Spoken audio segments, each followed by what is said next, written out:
Divorce që po njohin trend në rritje edhe në zonën veriore të Pukës, duke zbehur bazat e familjes së shëndosh ndërtuar mbi rregullat e paprekshme të kanunit, të cilët tashmë po zbehen në këtë pikë, sjellin ndikime të forta kryesisht tek fëmijët. Psikologja Besmira Alia thotë se shkurorzimi i prindërve sjell tronditje të parikuperueshme tek fëmijët, e një fakt i tillë pasqyrohet më së shumti tek adoleshentët, të cilët shpesh humbin vetbesimin, ndjehen të tunduar për të ardhmen dhe kanë ndjenjen e humbjes së personalitetit, çfarë sjell dhe vetë diferencimin e tyre përballë shoqërisë, duke shkuar në depresion.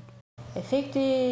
më kryesor dhe më i dukshëm nga divorci është tek fëmijët, i cili është një efekt negativ që tek të rinjt, sidomos adoleshentët, sjell edhe një vetë izolim të tyre, një mos mirëkuptim me prindërit e tyre, distancim nga prindërit e tyre,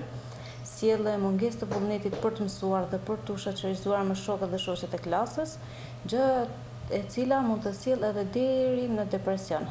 Që të thotë, këta të rinj janë më të privuar që të preken nga simptomat e depresionit, të cilat në fillim mund të shfaqen si simptoma të thjeshtë shqetësime mendore, humbje e mendjes ose vetëvlerësimi i ulët për veten, por më vonë mund të çojnë edhe deri në akte ekstreme. Psikologja Besmira Aliaj thotë se në zonën veriore nuk mungojnë ata të rinj, të cilët ndodhen në depresion si pasojë e divorcit të prindërve. Në